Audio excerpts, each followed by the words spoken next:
Hoje no Globo Rural iremos diretamente para a cidade de Gramado, mais especificamente na Linha Bonita, com a repórter Giovana Bonato, para aprendermos mais sobre a agroindústria. Giovana, é com você. Obrigada, Cíntia, e um bom dia a todos. Estamos aqui na Serra Gaúcha, em Gramado, em uma das linhas mais renomadas, a Linha Bonita, para falar um pouquinho mais sobre a agroindústria. E nada melhor do que estar em um lugar em que a agricultura prevalece para expor melhor sobre esse mundo. Bom, então agora nós vamos falar sobre o que é a agroindústria.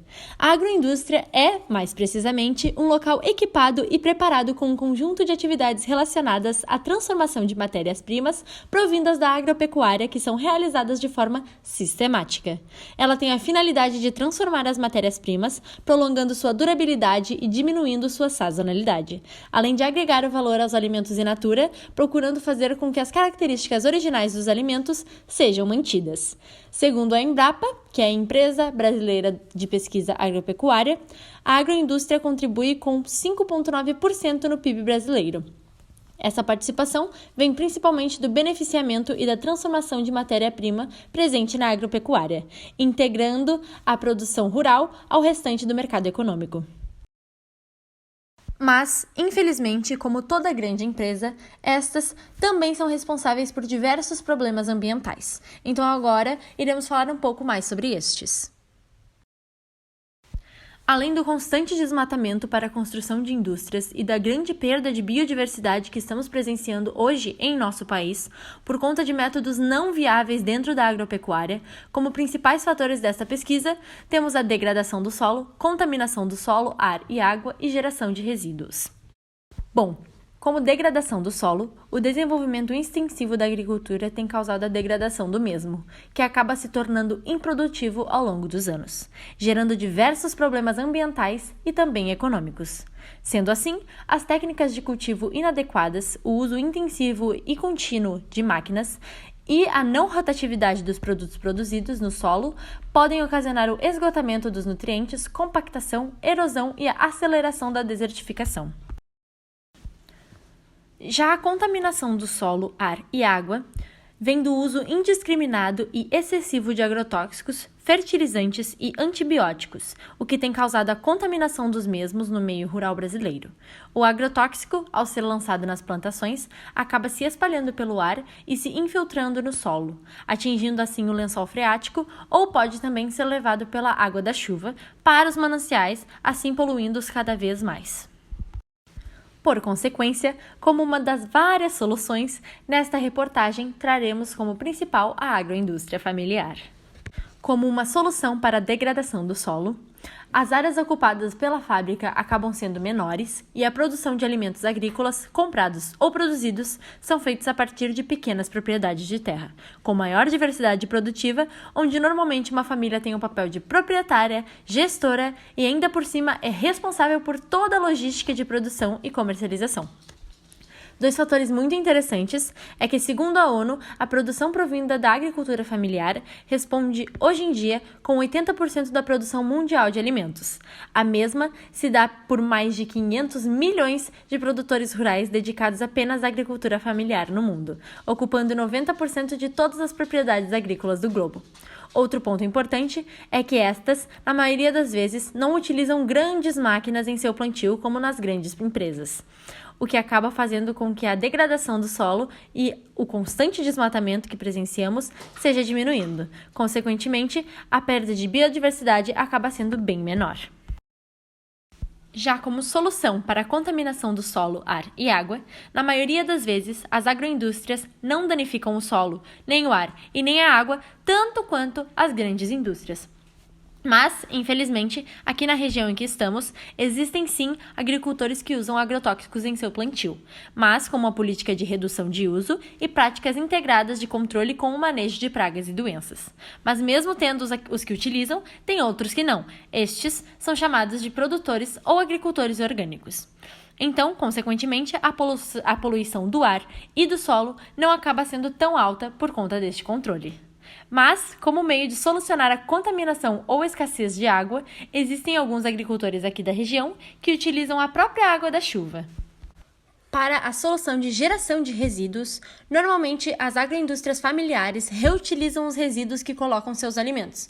Onde, como por exemplo, se algo acontece com o alimento, como o fim da durabilidade, o pote é lavado e esterilizado para que possa ser usado novamente, acabando assim com o problema de geração de resíduos.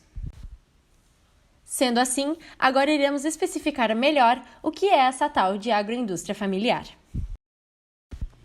Bom, então a agroindústria familiar consiste em um lugar que tem a função de gerar benefícios a partir do processamento de matérias-primas agropecuárias, onde o destino final da produção acaba sendo a comercialização, visando aumentar o valor agregado do produto final. Outro ponto importante é que essa representa uma taxa de 70% de empregos gerados dentro deste setor. Agora eu vou falar um pouquinho mais sobre a sua importância.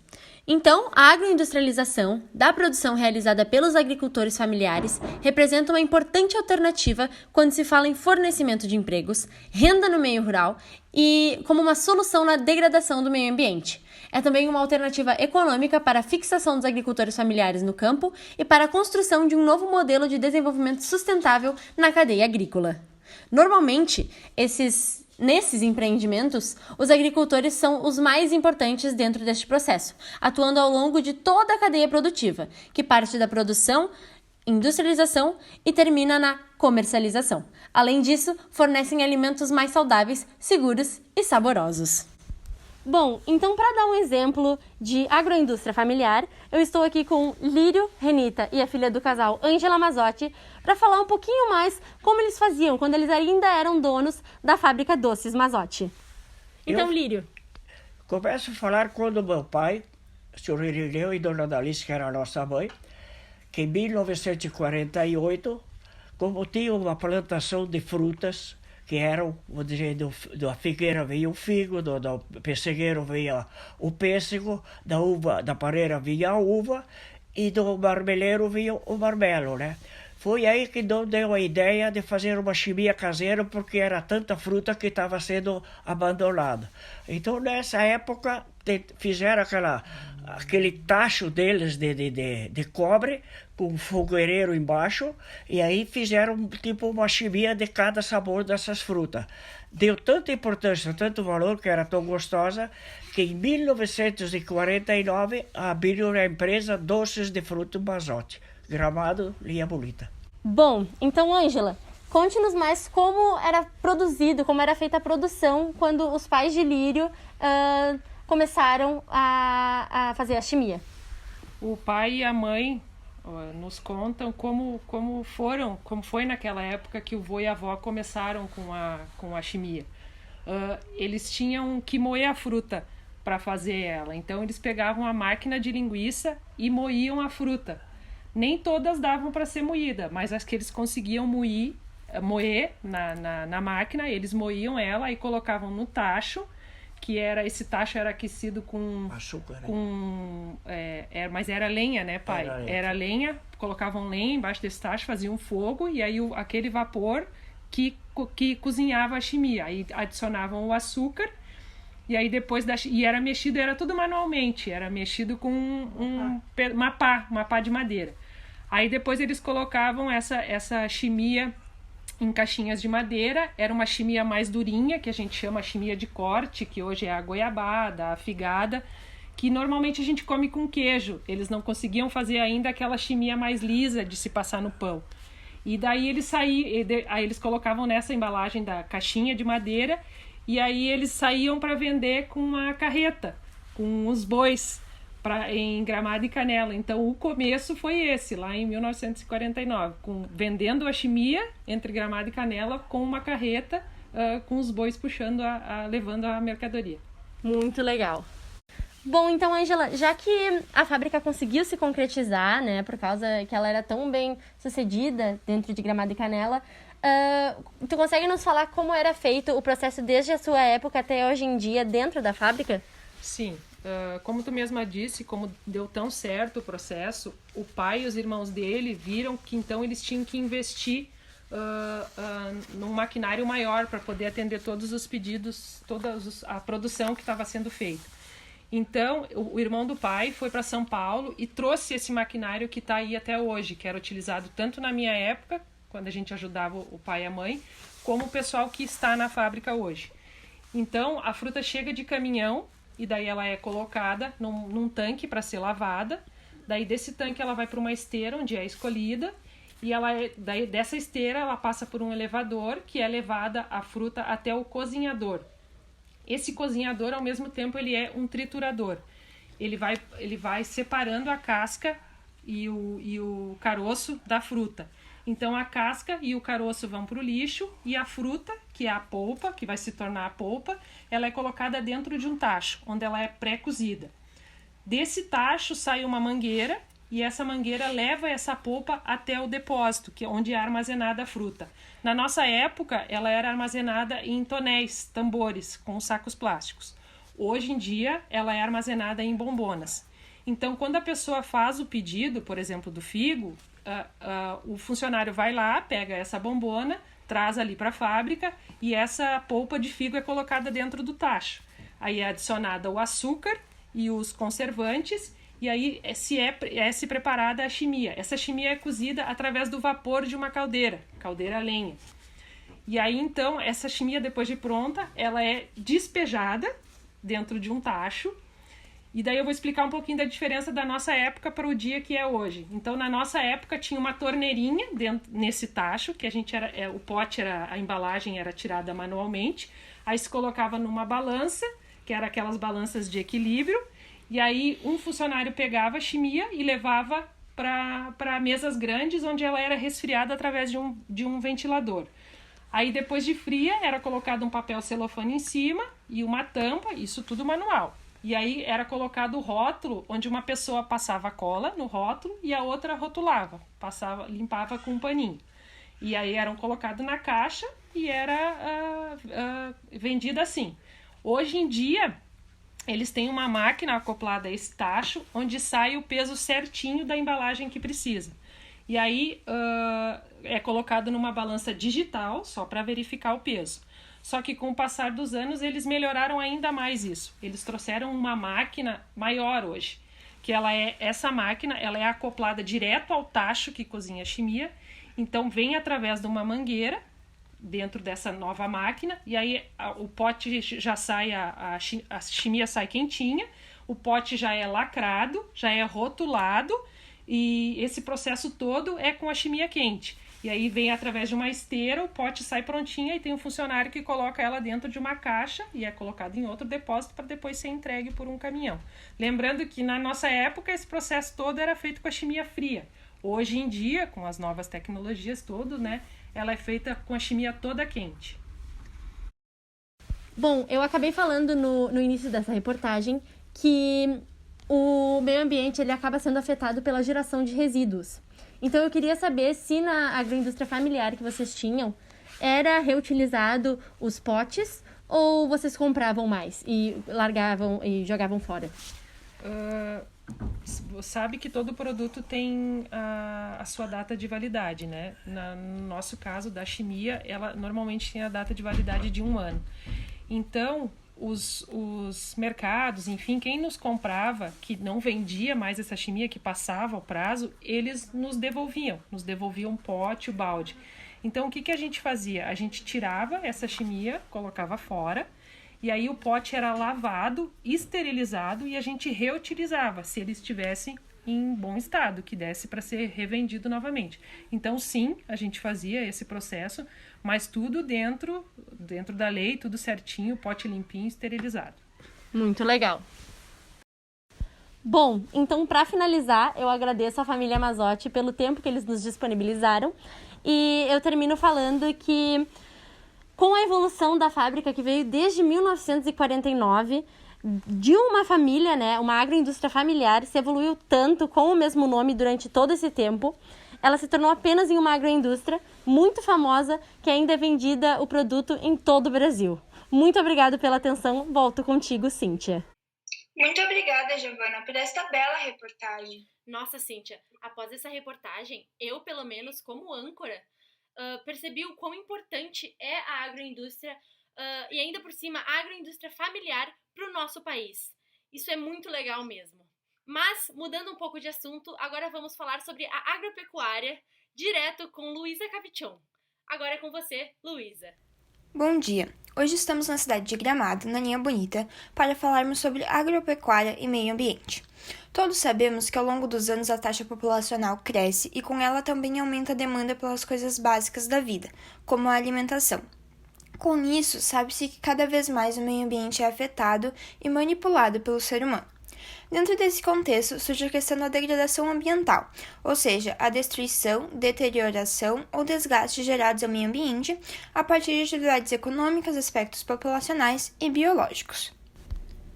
No Brasil, a exploração agropecuária possui grande carga sobre as alterações ao meio ambiente, e essas alterações normalmente ocorrem em localidades rurais como esta. Para o melhor entendimento, é importante lembrar que a agropecuária caracteriza-se como a teoria e prática da agricultura e da pecuária, considerando suas relações mútuas. Com base nessa realidade, surgiram diversas pesquisas a fim de mensurar a problemática da degradação, e criou-se o Índice de Degradação Ambiental Agropecuária, IDAA. Ao analisar os índices de qualidade ambiental presentes no Rio Grande do Sul, percebe-se que seus níveis são muito baixos, o que gera uma certa discrepância, pois sabe-se que o estado é um dos melhores do Brasil quando trata-se de desenvolvimento humano e econômico. O Rio Grande do Sul é extremamente importante para a oferta nacional de alimentos, sendo o principal exportador de fumo, soja e arroz. A agricultura está presente em praticamente todas as regiões do estado, sendo assim desenvolve-se culturas de inverno e culturas de verão, o que gera uma grande variedade de mercadorias. Quando se fala de pecuária no Rio Grande do Sul, são 440 mil estabelecimentos agropecuários, que ocupam cerca de 20,3 milhões de hectares de área. 46% são constituídos de pastagens, as quais representam o principal ativo, a partir do qual a bovinicultura de corte gaúcha se desenvolveu.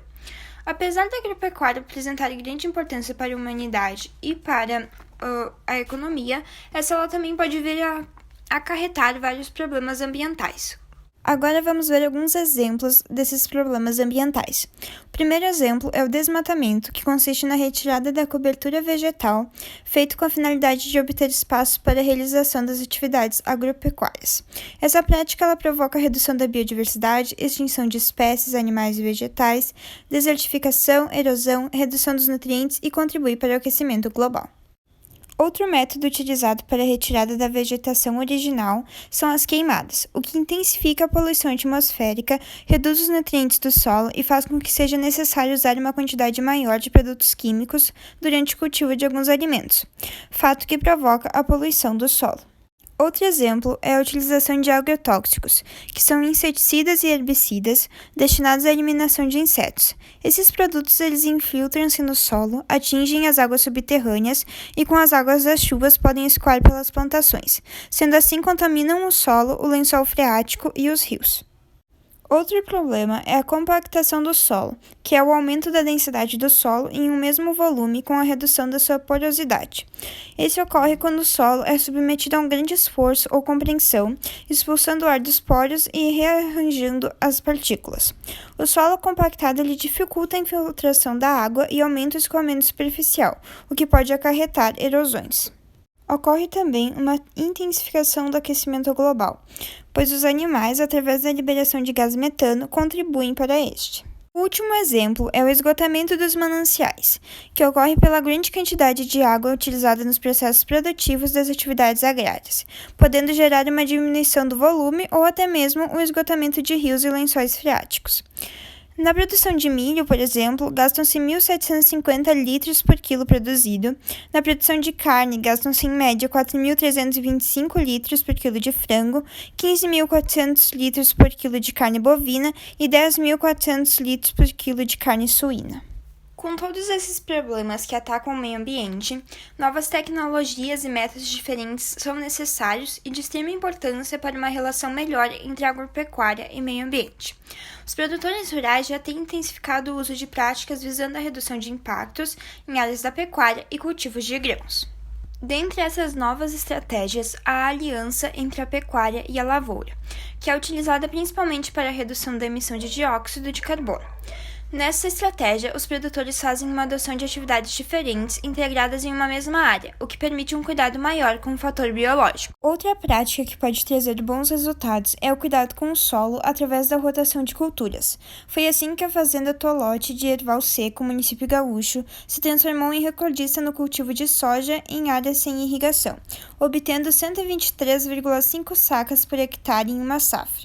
Segundo o produtor Rafael Tolote, durante 7 anos, a propriedade procurava aprimorar processos para aumentar o rendimento, ao mesmo tempo em que se preocupava com a conservação do solo no intuito de evitar erosões. Então, começaram a preparar a área com gesso agrícola, o qual apresenta maior mobilidade no perfil do solo do que o calcário. Também tiveram cuidado com a escolha das cultivares e utilizaram o método da rotação de culturas. Antes da semeadura da soja, cultivam aveia e centeio para manter a terra sempre produtiva, melhorando o desempenho de cultura de verão. Outro exemplo que colabora muito com o meio ambiente é o cultivo de hortaliças e demais alimentos através da hidroponia, onde o cultivo é feito totalmente em água. Essa tecnologia vem se desenvolvendo muito, agregando valor ao produto e beneficiando o meio ambiente. De acordo com Ítalo Guedes, agrônomo e pesquisador da Embrapa Hortaliças, a hidroponia é um sistema que economiza água, nutrientes e ainda reduz a emissão de gases de efeito estufa. Além disso, a aplicação de adubos é reduzida em pelo menos metade. São utilizadas soluções de nutrientes minerais em água, sem o uso do solo, o que permite que os agricultores produzam alimentos independentemente da região e da época do ano, obtendo rendimentos mais altos com menos insumos. A qualidade das plantas hidropônicas é superior, pois como os nutrientes e minerais necessários são introduzidos na água e chegam mais fácil no metabolismo da planta, ela não precisa gastar energia para produzir raízes, e então toda essa energia é concentrada na produção de folhas e frutos, tornando-as maiores e melhores, o que também aumenta a duração pós-colheita. A hidroponia não agride o solo, utiliza água de maneira sustentável, podendo economizar até 98%. Um outro fator positivo é que com essa técnica pode-se produzir mais em um espaço menor e durante o ano todo. Então a hidroponia é uma ótima técnica para que possamos não agredir tanto ao meio ambiente. Pois é. E é com essa maravilhosa reportagem que encerramos o programa de hoje. Agradecemos às repórteres Giovana e Luísa. Tenham um bom dia. E lembrem-se, não existem problemas ambientais, mas sim sintomas ambientais de problemas humanos.